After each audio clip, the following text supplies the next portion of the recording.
Magandang araw po, welcome po sa aking channel, Love9 TV. Patalasasan po, meron po ba kayong mga properties na napapabayaan or non-performing assets? Plan nyo ibenta, pero wala kayong oras sa pagbenta nito. Kung ito'y pagkakatiwala nyo po sa amin, tawag lang po kayo sa aking numero, usap po tayo, gawin ko po ng video for free. Yes, libre po, wala po kayong babayaran. Tutulungan pa namin kayong mabenta ang inyong property. Kami na po bala sa marketing, sa boosting or paid ads, even sa tripping, hindi na po kayo mapapagod sa pag-entertain ng mga buyers. Kami na po bala sa lahat. Tawag lang po kayo. Nandito po tayo ngayon sa isang exclusive subdivision dito sa Cabuyao, Laguna. Ito pong bagong video presentation natin ay isang residential property na 3-story house. May lot area po ito na 198 square meters at corner lot. Titulado, buhay po ang may-ari, kaya wala po kayong maging problema sa documentation o sa transfer ng title. Ito pong bahay ay may floor area na 379 square meters, fully furnished, may CCTV, 4 bedrooms, each room ay meron pong aircon, then may 2-car garage, at may service area. Sa third floor po ay meron pong bar at gym. Dito po sa loob ng subdivision ay kompleto po ang amenities gaya ng clubhouse, basketball court, parks and playgrounds, at swimming pool. Kaya hindi niya po kailangang magpagawa ng swimming pool. Paggabi po, ganito po ang itsura nitong bahay. Napakaganda po. May mga modern light fixtures. Halos bago pa po ito, 2-year-old. At well-maintained. Kaya ito'y ready for occupancy. Reason for selling, may pagbabago lang sa kanilang plano, kaya ibebenta na lang po nila ito. Gawa ng silang dalawang mag-asawa na lang po ang nakatira dito. Ito pong pasad ay naka-corner glass walls and windows, may landscape, at nakabakod na po buong property. Yan po yung balkonahe. Ito po yung pedestrian gate na meron pong brickstone design. Samahan niyo po ako. Pasok po tayo. At pagpasok po natin, naka-tile flooring na rin po. At yan po yung setback papunta sa garahe. At naka-landscape na rin po yung paikot. Ito po yung tinutukoy ko na corner glass walls and window. At dito naman po yung main door na may aluminum screen door. At yan naman po yung papunta sa covered lanai. Naka-landscape na rin po yan at may concrete pathways. Sliding po pala itong screen door. Customize po itong solid wood door. Check po muna natin itong living area o salas na kumpleto na rin po ang mga kagamitan gaya nitong sofa set, center table, split type aircon, flute type design, wall panel. Yan po yung double high ceiling na may corner glass walls and window na nag-serves as natural sunlight at meron pong chandelier. At may blinds na rin po. So yan po yung living area o salas at premium tiles po ang ginamit dito sa flooring. Yan po yung main door kung saan dyan tayo pumasok at nandito na po tayo sa may dining area. Meron pong dining set at maganda po itong disenyo ng ceiling. Then meron pong light fixtures. At yan pong natatanaw natin na door glass ay papunta sa covered lanai. Mamaya po ikutan natin yan. Then dito po ay may flute type design na mayroon pong mirror wall, may flower base at ito pong TV ay kasama na rin po yan. Ito naman po yung daan papunta sa kitchen o formal kitchen. Pero bago natin i-check yan, check po muna natin itong pantry. Ito po yung naka-door glass. Then meron pong wooden shelves. Then sa dulo po ay may pass-through window. Okay, labas na po tayo para check natin itong formal kitchen. Na kung saan meron po itong breakfast nook na may dalawang high chair Sa dulo po ay may access door na papunta naman sa dirty kitchen. Check po muna natin itong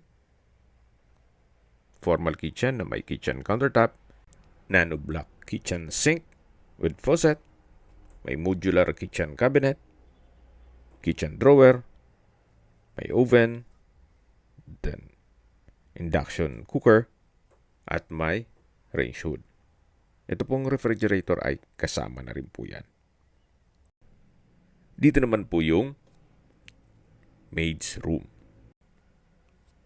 Meron pong window na matatanaw yung garahe at ito'y naka-solid wood door, may double deck at malaki naman po ang espasyo nito. May wardrobe, sa dulo po ay may glass window with security grill and blinds. So yan po yung pinakaunang kwarto o maid's room. Yan po ulit yung breakfast nook. At doon naman po yung dining area at yung main door. Dito naman po yung common toilet and bath. May bathroom countertop, hand wash basin, then vanity mirror with LED lights. At ito naman po yung shower enclosure na may overhead shower at hot shower set. From floor to ceiling din po itong tile bathroom wall. Dito naman po sa kabilang side yung toilet kung saan meron pong water closet with bidet at tissue holder. Okay, labas na po tayo dito sa common toilet and bath. Paglabas natin, yan po yung breakfast nook, then yung maid's room, yung pantry, yung living area dun sa dulo, at yung formal kitchen. Mula naman po dito sa formal kitchen, ito po yung access door na tinutukoy ko kanina. Naka-solid wood door at aluminum screen door. Ito naman po yung dirty kitchen. Naka-tiled kitchen countertop, double stainless sink with faucet, at meron pong wall-mounted kitchen cabinet. Ito po naman yung access door na papunta naman sa covered lanai. Naka-polycarbonate roofing. Then yan po yung sliding glass door na kung saan dyan po sa kabilang side naman yung dining area. At meron na rin pong security grill. Dito po sa dulo ay yung service area o laundry area na kung saan malaki naman po ang espasyo nito. Then meron din pong pressure water tank in case ng water shortage. At ito po yung access door na papunta naman sa garahe o carport. Naka-tile flooring na rin po dito. Then meron pong folding gate. At sa pintura naman po ng ceiling at wall, pulido naman. So wala po kayong papagawa. Then yan po yung setback na papunta naman dun sa pedestrian gate. Ito naman po yung access door mula sa garahe. At yan po yung hagdan. Then yan po yung living area. At kung sakali man po, ang issue ay walang kwarto dito sa baba at gusto po ng ating senior citizen or PWD sa pamilya na ang kwarto nila ay sa second floor, wala pong problema. Gawa ng meron na pong home elevator dito sa Pilipinas. Ang price range po ay nasa 300 to 500,000 pesos. Depende po sa magiging disenyo. At pwede nyo pong ipwesto dyan sa may living area. Tunghayin nyo po ulit itong dining area, living area, bago tayo umakyat sa second floor. Yan po yung double high ceiling. At dito na po yung hagdan o stairs na kung saan ito'y naka wooden staircase, wooden handrail at glass railing. Meron din pong staircase window na may blinds at nag-serves as natural sunlight din po dito sa staircase. Samahan niyo po ako, akyat po tayo. So, nandito na po tayo sa second floor. At yan po yung family area. Then sa dulo po ay yung balkonahe. Ito pong family area ay naka-ceiling cove design. Then dito naman po yung chandelier, yung corner glass walls and window, at ito po yung open below. Yan po yung living area. At yung flute type wall panel po ay hanggang dito po sa taas. So napakaganda po ng disenyo. Check po natin itong balkonahe. At mula po dito, matatanaw nyo naman ang inyong mga magiging kapitbahay. Na kung saan napakatahimik po ng lugar, sariwang hangin, at sa klima naman po, banayad lang. Hindi naman siya ganun kainit, at hindi naman ganun kalamig. So mula po dito, matatanaw natin yung landscape. Yan po yung papunta naman sa covered lanai. Balik na po ulit tayo dito sa loob. Naka-glass railing na rin po dito sa side ng family area. At wooden design po itong tile flooring. Check po natin itong first bedroom. Na kung saan ito yung naka-solid wood door. Then sa spasyo, malaki po siya. May dalawang sliding glass window with security grill and blinds.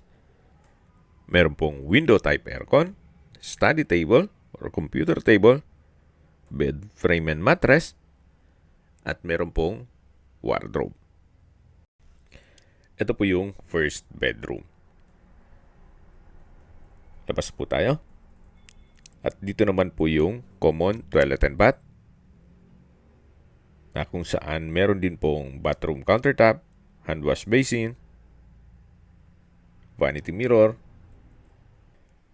shower enclosure, overhead shower, hot shower set, at from floor to ceiling po ang tile bathroom wall. Dito naman po yung water closet with bidet, at sa dulo po yung bathroom window. Lipat na po tayo dito sa second bedroom. May bed frame and mattress, study table, window type aircon, wardrobe, glass window with security grill and blinds. Maganda rin po ang disenyo nitong ceiling at meron pong pin lamps. Sa pintura, maayos din po. Wala po kayong papagawa dito. So ito po yung second bedroom. Dito naman po ay may flute type design wall panel at ito po yung master bedroom. Naka-solid wood door at napakalaki po ng espasyo. Naka-ceiling cove design, may bed frame and mattress, may glass window with blinds.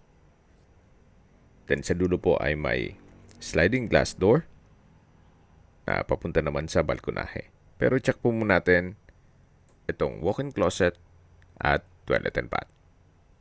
Yan po yung walk-in closet. May sliding mirror door. Then may drawer. At sa dulo naman po ay yung toilet and bath na may bathtub, water closet, hand wash basin, vanity mirror with LED lights, at naka-tile bathroom wall. Meron din pong overhead shower at bathroom window. So ito po yung toilet and bath at walk-in closet dito sa master bedroom. Labas na po tayo at tunghayin niyo po ulit itong kwarto na kung saan malaki din po ang espasyo. At lipat na po tayo dito sa may sliding glass door. Pupunta naman dito sa balkonahe. Napakalaki po nitong balkonahe. Meron din pong garden set. Then, naka-glass railing at stainless handrail. Yan po, tunghayin niyo po itong kapaligiran kung saan napakaaliwalas po. Kaya kung hanap nyo po ay malapit sa Manila na bahay bakasyunan, ito na po yung hinahanap nyo. Napaganda po nitong property.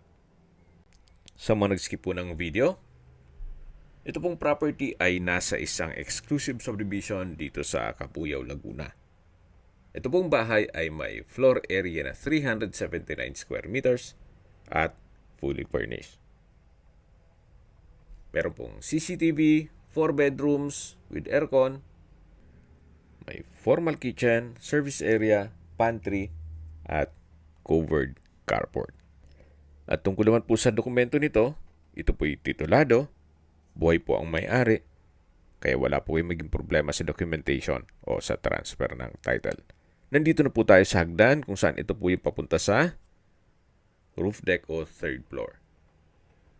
Dito po sa taas ay meron pong bar, counter, may TV, may ref, then covered na rin po yan. Yan po yung 4 na high chair. Then, meron pong pendant lamps. Kung meron pong small occasion, pwede na pong ganapin dito. Gawa ng malaki naman ang espasyo. Pero kung malaking okasyon naman, meron pong clubhouse dito sa loob ng subdivision. At ang kagandahan pa po dito, meron po itong mountain view at lake view. Ito po yung nasa mataas na lugar, kaya flood-free area. Okay, pag-usapan na natin ang distance, location, at travel time. Mula po sa Cabuyao Train Station o PNR, ang distance is 1.8 kilometers at ang travel time is 5 minutes. So kung sakali man po na mag-operate na ang PNR o train station, hindi niya po kailangang magdala ng sakyan papuntang Manila. Mula naman po sa Cabuyao Fishport, ang distance is 2.7 kilometers at ang travel time is 9 minutes. Mula naman po sa Ospital ng Cabuyao, ang distance is 1.5 kilometers at ang travel time is 5 minutes. Yan po yung like kong binabanggit sa inyo na dapat nyo i-consider sa paghanap ng property, yung meron pong malapit na hospital. Hindi ko naman po sinasabing sakitin kayo. Yan naman po for emergency purpose lang naman. Mula naman po sa South Luzon Expressway, ang distance is 7.8 kilometers at ang travel time is 29 minutes.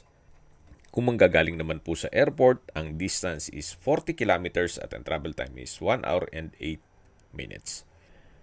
Mula naman po sa Makati o BGC, ang distance is 44 kilometers at ang travel time is 1 hour and 20 minutes. Opo, mahigit 1 oras lang po mula Makati papunta dito sa property. Ganun po kaganda ang lokasyon nito. Okay, pababa na po tayo mula sa roof deck. Ito po yung family area at yan po yung mga kwarto, yung common toilet and bath at dito po yung master bedroom. Then dito po yung hagdan. Yan po yung staircase window na may blinds. At pagbaba naman po natin dito ay yung living area. Then yan po yung pantry. At sa dulo naman yung dining area. Mula po dito, matatanaw naman natin yung main door. Yan po yung access door papunta sa garahe. Mula dito sa hagdan. So, kasya po ang dalawang sakyan dito. At mula naman dito sa garahe, ito po yung setback. Na meron pong concrete pathway hanggang doon naman ito sa main door. At pedestrian gate. Okay, sa presyo na po tayo. Binebenta po ito ni owner sa halagang 25 million pesos net. Ibig pong sabihin, si buyer na po ang sasagot sa lahat ng taxes at expenses with regard to documentation. At mula po dito sa main door, ito naman po yung papunta sa covered lanay. At yan po yung access door papunta sa dirty kitchen. So, napaganda po ng disenyo. Kung may mga katanungan po kayo, tawag lang po kayo sa aking numero. At sa mga kababayan naman natin na sa ibang bansa, meron po akong WhatsApp, Viber at Telegram. Same number lang po, 0917-316-3149. 3399. May ibang YouTube channel po kami, the Nov9 TV channel, Nov9 TV Listings, Nov9 TV On The Spot, Nov9 TV Updates, at Nov9 TV House Rental. Sana po naibigyan nyo ang video presentation. Paki-like and subscribe na lang po sa aking channel para ma-update din po kayo sa aking future listings. Kung sakali po hanap nyo yung mas malaking sukat ng lupa, meron din po kami ibang listings na pwede nyong pagpilian. Huwag po kayong mag-atubiling tumawag sa amin. Then, let us know your budget para malaman namin kung anong property pwede naming ilog sa inyo. Sa lahat pong viewers, subscriber at nagtiwala po sa amin, salamat po sa suporta. Ingat po kayo lagi at yung pamilya. Maraming salamat po.